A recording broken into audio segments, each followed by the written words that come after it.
Hello friends, Ram अवतार academy में स्वागत है सभी का। क्लास 10th की हमारी मैथ की क्लास चल रही थी, ठीक है, और उसमें 3.1 तक हो गया था। एक्सरसाइज 3.1 में आपने देखा था कि भाई जब आप ग्राफ बनाते हैं लीनियर इक्वेशन का, तो या तो दो इक्वेशन ड्रा करने पर ऐसे बनेगी पैरेलल कंडीशन में, है ना, या फिर आपके पास दोनों की दोनों ऐसे किसी एक पॉइंट पर इंटरसेक्ट करेगी। इसको हम बोलते हैं इंटरसेक्टिंग लाइन्स, इंटरसेक्टिंग। और या ऐसा केस बन रहा था कि अगर एक लाइन का ग्राफ ऐसे आया है तो दूसरी लाइन का भी ग्राफ बिल्कुल इसी के ऊपर आएंगे, ऐसे मतलब कोइंसिडेंट करेंगी दोनों की दोनों लाइन, है ना, यानी सभी पॉइंट पे कट कर रहे थे। इनको हम बोलते थे कोइंसिडेंट लाइंस। ठीक है भाई। अब आपको अगर एल्जेब्रिकली निकालना पड़ जाए कंडीशन में कि पैरेलल कब होगा, इंटरसेक्टिंग कब होगा और कोइंसिडेंट लाइंस कब होगी, क्योंकि पिछली बार तो आपने 3.1 में सिर्फ ग्राफ बनाना ही सीखा था। इस बार हम ग्राफ से किस तरह का सॉल्यूशन होगा, यानी लाइन पैरेलल है या इंटरसेक्टिंग है या कोइंसिडेंट लाइंस है, उसके बारे में हम थोड़ा डिटेल में देखेंगे। तो बेसिकली मैं आप लोगों को लीनियर इक्वेशन से एल्जेब्रिकली एनालिसिस दिखाता हूँ। भाई मानकर चलिए आपके पास लीनियर इक्वेशन ये है, एक a1x b1y प्लस में c1 इक्वल टू 0, ये है फर्स्ट इक्वेशन। और दूसरी इक्वेशन है, मान लीजिए a2x plus b2y plus c2 equal to 0, ये सेकेंड इक्वेशन है। अब अगर मैं यहाँ से मानकर चलिए रेशियो ले लेता हूँ a1 a2 का b1 b2 कोफिशिएंट का, मतलब y के कोफिशिएंट है, और कांस्टेंट टर्म का रेशियो यानी c1 c2 का, तो आपके पास तीन सिचुएशन बनेगी। पहली सिचुएशन क्या होगी, भाई a1 a2 आपने कैलकुलेट किया और b1 b2 कैलकुलेट किया, आपने देखा ये दोनों इक्वल नहीं है। इक्वल नहीं तो हम इनको बोलेंगे इंटरसेक्टिंग लाइंस, इंटरसेक्टिंग लाइंस, ठीक है, जो कि हमने यहाँ पे ग्राफिकली दिखा रखा है इंटरसेक्टिंग लाइंस में, यानी दोनों की दोनों लाइन इस तरह से कट करेगी एक दूसरे को। इंटरसेक्टिंग लाइंस एक ही पॉइंट पर कट कर रही है, तो एक मतलब वन मतलब यूनिक, तो हम बोलेंगे एक सॉल्यूशन होगा, उसका मतलब यूनिक सॉल्यूशन होगा, मतलब सिर्फ एक ही पॉइंट ऐसा होगा जो दोनों इक्वेशन को सेटिस्फाई करेगा। और सॉल्यूशन आ गया तो हम उसको बोलेंगे कंसिस्टेंट। ठीक है भाई, क्या बोलेंगे फिर हम उसको, कैसी इक्वेशन है वो, कंसिस्टेंट है। आपसे पूछेंगे भाई कंसिस्टेंट इक्वेशन है या नहीं है, तो अगर ये कंडीशन है तो कंसिस्टेंट रहेगी। फिर चलते हैं दूसरी कंडीशन पे। भाई मानकर चलिए a1 a2 आपने कैलकुलेट किया, b1 b2 कैलकुलेट किया, और ये दोनों इक्वल आ गए, तो इसके बाद आपको c1 c2 कैलकुलेट करना पड़ेगा। और c1 c2 मानकर चलिए एक केस में तो इक्वल नहीं है, और एक केस ऐसा आ जाए कि इक्वल हो जाए, यानी a1 a2 b1 b2 तो बराबर आ ही गया था, और आपने c1 c2 चेक किया तो वो भी इक्वल आ गया। तो भाई ये वाला केस जब a1 a2 b1 b2 बराबर है लेकिन c1 c2 बराबर नहीं है, इस केस को हम बोलते हैं पैरेलल लाइंस। पैरेलल लाइंस यानी वो दोनों लाइन पैरेलल हैं जो कभी भी एक दूसरे को कट नहीं करेगी। कभी कट नहीं करेगी तो कोई सॉल्यूशन नहीं होगा, तो हम उसको बोलेंगे नो सॉल्यूशन। ऐसी इक्वेशन का कोई सॉल्यूशन नहीं होगा, और कोई सॉल्यूशन नहीं होगा तो हम उसको बोलेंगे इनकंसिस्टेंट। क्या कहेंगे भाई इनको, इनकंसिस्टेंट। ठीक है। अब थर्ड केस में आ जाओ।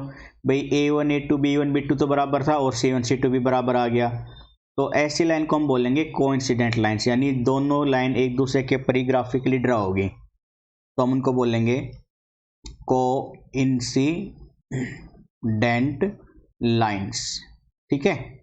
या infinite many solution, infinite many solution, भाई वो हर पॉइंट पे कट कर रहे हैं इसलिए इनफाइनाइट सॉल्यूशन होंगे, और पॉइंट में सॉल्यूशन आ गया तो हम उसको बोलेंगे कंसिस्टेंट। इक्वेशन कैसी कहलाएगी फिर आप लोगों की, ये कंसिस्टेंट इक्वेशन कहलाएगी। ठीक है। तो ये है आपकी बेसिक चीज़ें जो इस एक्सरसाइज में और आगे भी हमारे बहुत काम आने वाली है, तो इनको एक बार रफ पेपर में नहीं किसी नोटबुक में नोट कर लीजिएगा। तो भाई क्वेश्चन की तरफ बढ़ते हैं, 3.2 की तरफ। आपको पहले वाले क्वेश्चन में बोला गया है कि लीनियर इक्वेशन बनाओ और उनका ग्राफिकली सॉल्यूशन दो। तो पहली क्वेश्चन में आपको बोला गया 10 students of class 10th take part in a mathematics quiz. भाई क्लास 10 के 10 स्टूडेंट हैं और लड़के और लड़कियों की संख्या के बारे में बात हो रही है, तो इसको हम लड़कों को x मान लेते हैं और लड़कियों को y मान लेते हैं। एक मिनट भाई, पहले रफ कर लेता हूं मैं पेपर को, थोड़ा सा सिस्टम स्लो है, कोई बात नहीं। भाई बस आप लगातार प्रैक्टिस करते रहिएगा, है ना। RS अग्रवाल की बुक को रेफरेंस में लीजिए, RD शर्मा को लीजिए, और भी कोई अगर आपकी नज़र में है प्राइवेट पब्लिकेशन की अच्छी बुक इनके अलावा, तो आप उनकी भी प्रैक्टिस कर सकते हो। और जो भी डाउट आए कमेंट बॉक्स में आप लिख सकते हो, ठीक है। आंसर आपको उस वीडियो सॉल्यूशन में चाहिए या फोटो में, वो हम बता देंगे आपको जैसा भी चाहिएगा। तो भाई पहले के पहले पार्ट में आपको बोला गया था टोटल 10 स्टूडेंट है, तो मैंने माना लेट नंबर ऑफ गर्ल्स, लड़कियों की संख्या मान ली पहले मैंने x, ठीक है। लड़कियों की संख्या मान ली भाई हमने x, क्लियर है। और मैंने माना लेट नंबर ऑफ बॉयज, वो है y। तो भाई अकॉर्डिंग टू क्वेश्चन, भाई दोनों में यानी दोनों की संख्या मिलाकर कितनी है, 10 है। x प्लस वाई कितना है, 10 है, ठीक है, 10 बोला था उसने।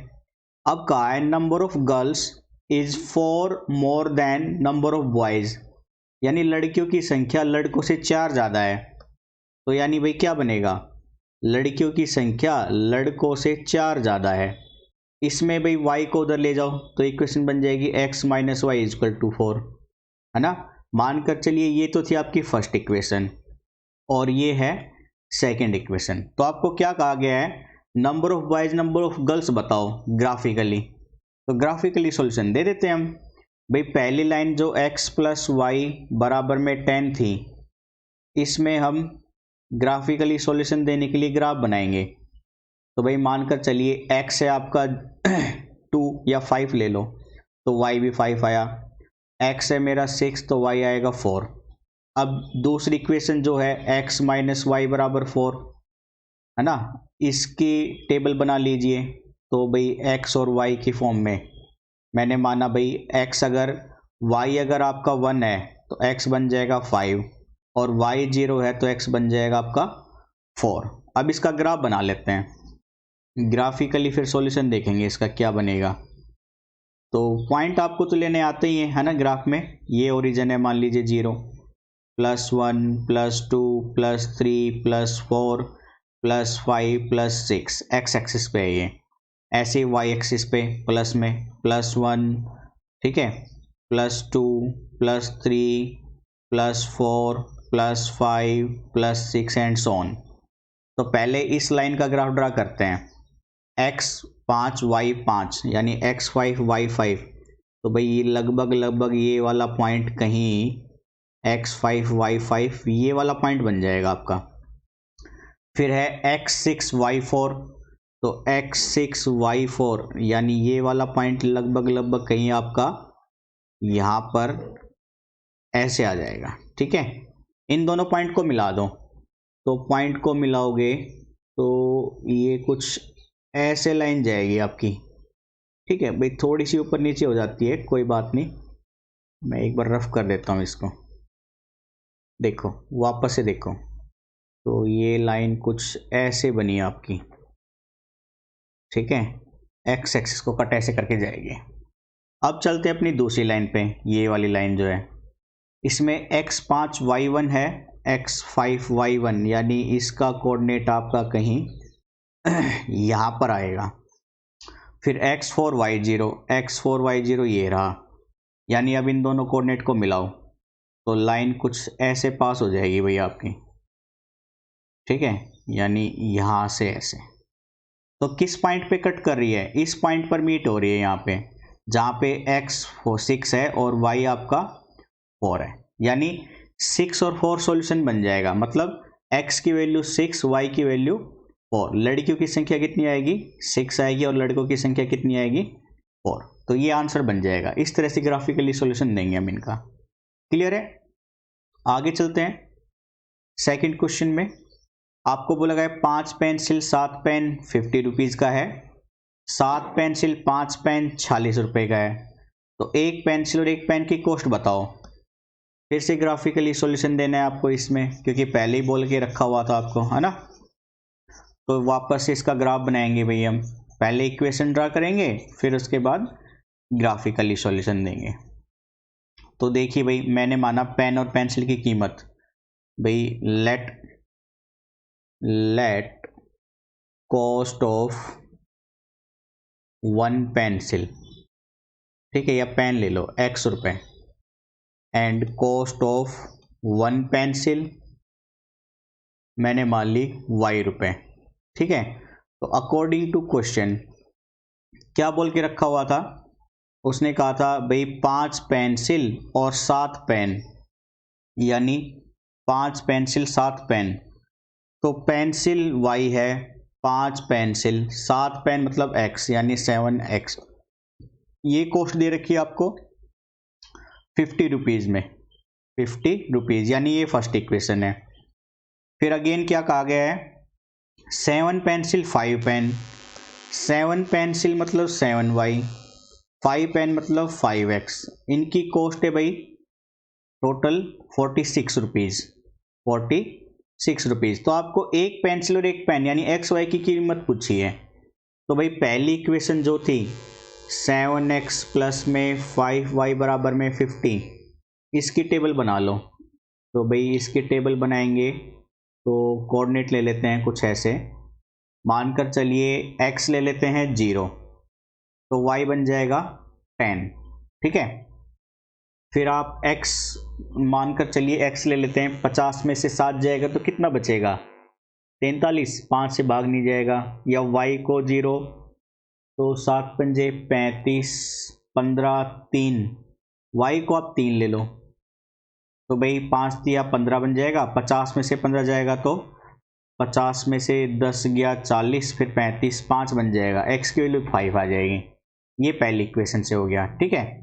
दूसरी इक्वेशन यानी ये वाली ले लेते हैं, 5x प्लस का 7y इक्वल टू 46 है। इसकी टेबल यहीं पे बना लो इसकी भी। तो भाई x और y, तो भाई मानकर चलिए आप ले लो y को, अगर 0 ले लूँ मैं या 7 ले लूँ, मतलब कुछ टर्म ऐसे लेते हैं जो सिंपल वैल्यू बन जाए। तो सॉल्यूशन में वैल्यू आपको पता ही है कैसे करना है, ठीक है।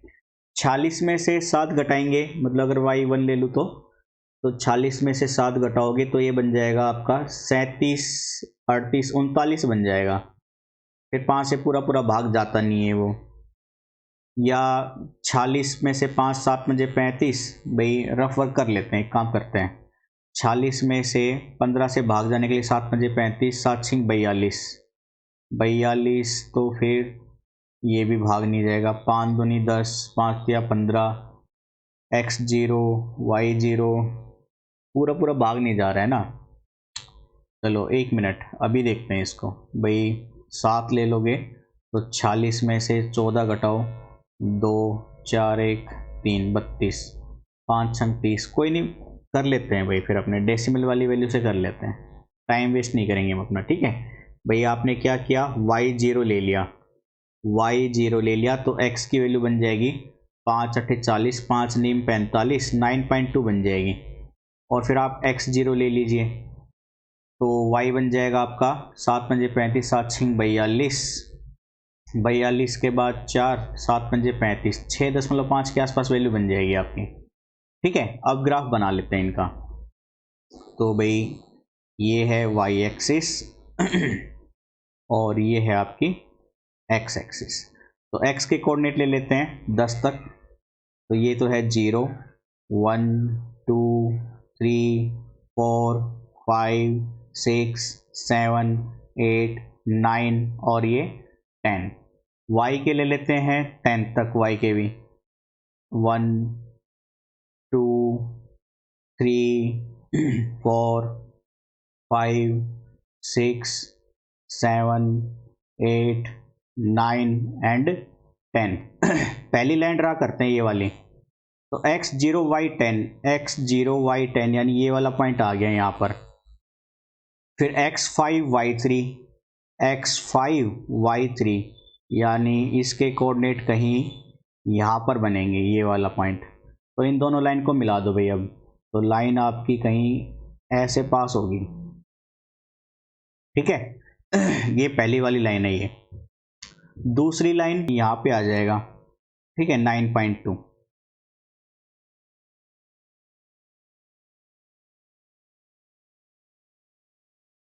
और x0 y 6.5 कहीं यहाँ पे आ जाएगा, ये वाला पॉइंट।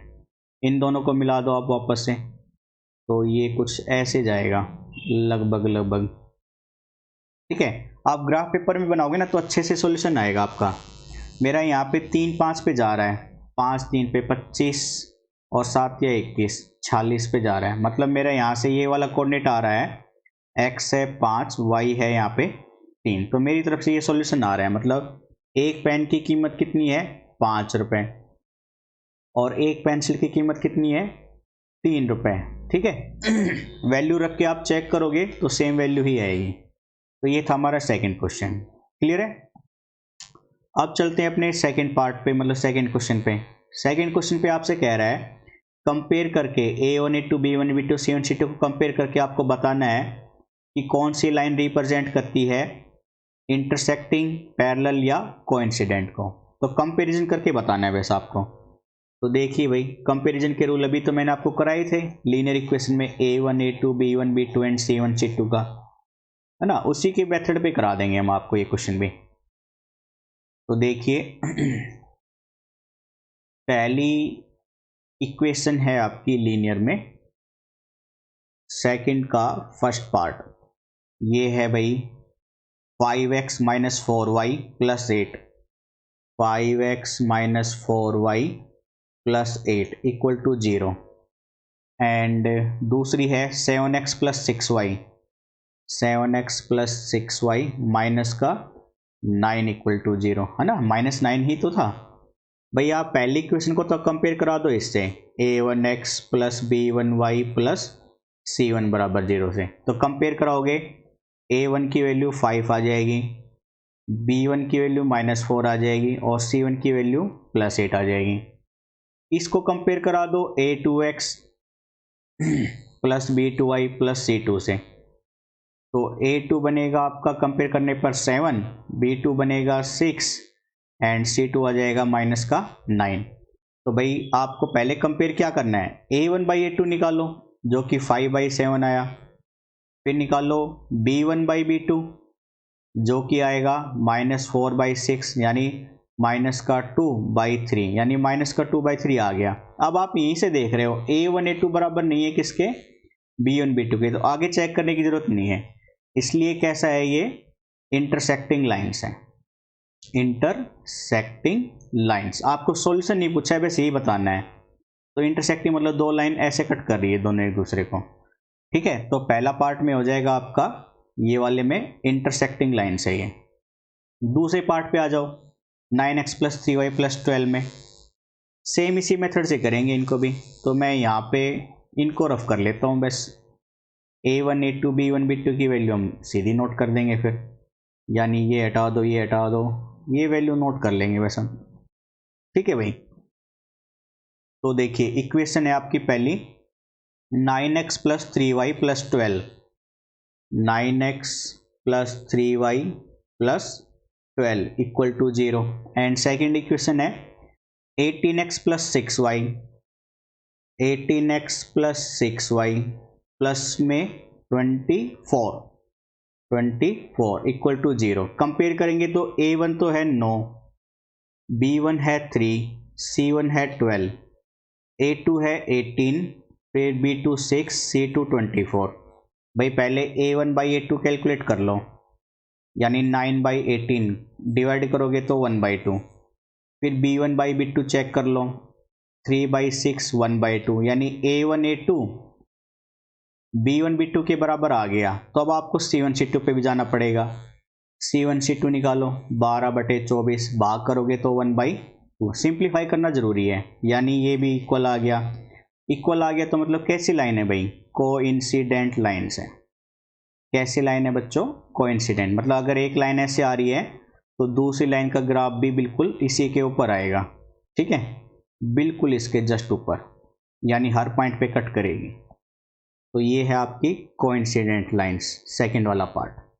अब थर्ड पार्ट को देख लेते हैं, 6x माइनस 3y प्लस 10 है ना।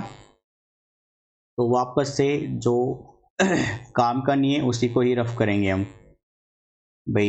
ये कैलकुलेट करेंगे, ये भी कैलकुलेट करना पड़ जाएगा, इसको रफ कर लेते हैं और इधर ये डाटा रफ कर लेते हैं, है ना। आसान ही क्वेश्चन है भाई, लेकिन इंपॉर्टेंट भी बहुत है। आपको 2 क्वेश्चन मिल जाएंगे इसी एक्सरसाइज से। तो देखिए पहली क्वेश्चन है 6x minus 3y plus 10, 6x minus 3y plus 10 equal to 0। And second है 2x minus y plus 9, 2x minus y plus 9 equal to 0। Compare करेंगे, a1 6 आएगा, b1 माइनस 3 आएगा, c1 10, a2 2, b2 minus 1, c2 9। तो a1 a2 check कर लो, 6/2 plus का 3, b1 b2 check कर लो, ये plus का 3, c1 c2 चेक कर लो, 10/9। ये सिंप्लीफाई नहीं होगा, यानी a1 a2 b1 b2 के बराबर तो आ गया, लेकिन c1 c2 इक्वल नहीं आया। इसलिए कैसी लाइन है भाई ये, parallel lines. Parallel lines, parallel lines का ग्राफ आपको पता ही है, यानी ऐसे आएगा जो कभी एक दूसरे को कट नहीं करेगा। वो मतलब ऐसे भी आ सकता है, ओरिएंटेशन किसी भी तरह से हो सकती है, लेकिन कभी कट नहीं करेगी। तो ये पैरेलल लाइंस का सॉल्यूशन है, मतलब इस लाइन का सॉल्यूशन क्या है, पैरेलल लाइंस। तो पैरेलल लाइंस से चलेंगे थर्ड पार्ट में। तो ये थे आपके आज के 2 क्वेश्चन। कल की लाइन में यानी कल के एक्सरसाइज में हम देखेंगे कंसिस्टेंट इनकंसिस्टेंट के बारे में, और अगर वो है तो उनके सॉल्यूशन। फिर डिफरेंट मेथड देखेंगे एक्स वाई की वैल्यू निकालने के लिए, ठीक है, जिसमें एलिमिनेशन मेथड आएगा, क्रॉस मल्टीप्लिकेशन मेथड आएगा और सब्स्टिट्यूशन मेथड भी आएगा एक्स वाई की वैल्यू फाइंड आउट करने के लिए, जो आपके 11th 12th यानी अब आगे हमेशा ही ये चीज़ें काम आएगी आपकी, ठीक है। इसलिए लगातार हमारे राम ऑथर अकेडमी चैनल से जुड़े रहिए, और जो भी कोई क्वेरी आती है तो कमेंट बॉक्स में ज़रूर लिखिएगा, ठीक है। तो आज के सेशन को यहीं पे रखते हैं बच्चों। प्लीज़ लाइक एंड शेयर करना ना भूलें, और ज़्यादा से ज़्यादा शेयर भी कीजिएगा अपने दोस्तों से। तो आज के लिए इतना